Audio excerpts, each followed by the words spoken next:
Hey everyone, Shani here. So I received a question via Messenger from someone who wishes to remain anonymous. However, this is a really great question, so I wanted to share my response as it may be able to help you both in your intimate relationships but also in your business relationships. So the question was, how do you grow when you have a narcissistic partner who stops you from growing? Now, this is, as I said, a great question because it's not only within an intimate partnership or friendship, but the principles here can be used within our business, because no doubt at times you've come across somebody, perhaps as a client or potential client, who you may have labeled as narcissistic.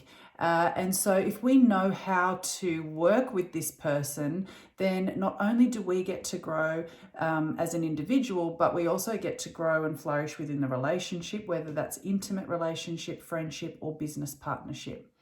So whenever we label someone as narcissistic, that is because we are perceiving that they're challenging what is meaningful to us. From a really simplistic level, every human has a set of priorities which they live their life by, a set of values. And when I say values, I'm not talking about social idealisms like being kind or acting with integrity.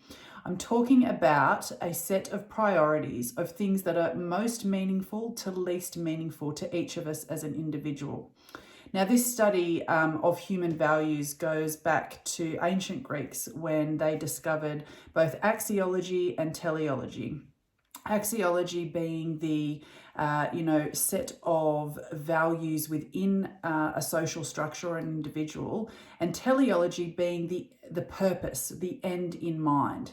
So our purpose is created around our values. So our teleology is a demonstration of our axiology. And our values are those things that are most important to us at the top of the list, and then the lower down we go, the least interested we are in certain things. So everybody has a unique set of values that, for example, it's not necessarily a family value, although it could be, but it is the things that you get the most fulfillment out of, the things that you are intrinsically inspired from within to get up and do every single day. Nobody needs to remind you to do these things. They are the things that you feel fulfilled by. So, for example, my highest values are building a business that serves an ever greater number of people in sharing their mission with the world. And I do that through copywriting.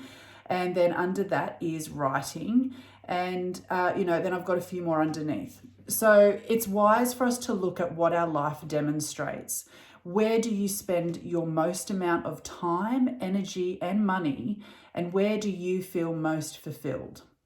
When you identify what your highest values are, the next thing we can see now from labeling someone as narcissistic is that if we perceive that they're challenging and getting in the way of us fulfilling on our highest values, we will tend to label them as narcissistic. However, we need all of these different types of people to come in and both challenge and support us, because maximum growth occurs at the border of support and challenge. If we don't get challenged by external circumstances, or we don't create internal challenges that inspire us, then we stagnate and we don't grow. Equally, if we perceive that we have too much support, we'll become juvenile and we won't grow there either.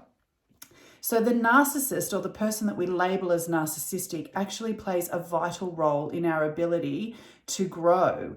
And often when we are perceiving that we're being challenged by a narcissist, it's the universe trying to get us to level up and really take responsibility for what it is that we value so that we can come into our full potential. Now, the way to communicate with somebody that we perceive is narcissistic is through understanding what their highest values are. And then when we communicate what we want in their highest values, what they want, then we have a partnership where both people are able to flourish. Now, this could be in an intimate relationship, but equally, as I mentioned earlier, it could be within a business partnership. And so, as Zig Ziglar has said, when we help others get what they want, we in turn get what we want.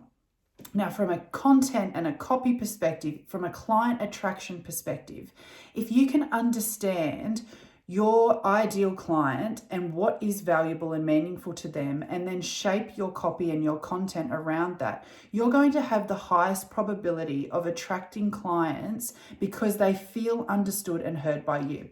I talk about this a lot. Keyword lists, understanding what's meaningful to the other person, and then using those words in a really, genuine and authentic way. This is not about trying to manipulate anybody, but we need to honor people for who they are, what's meaningful to them, and show them in a way that is meaningful to them how we can help them get what they want. And then in turn, we're able to get what we want because we create a caring partnership between us and them. So the principles remain the same regardless of the relationship type. And I hope that this has been valuable both to the person that asked the question, but equally to you listening. And if you've got any questions specifically that you would love for me to answer, please feel free to reach out. I'm happy to do it anonymously. So any questions, pop them in the comments below or send me a DM and I'll be happy to help.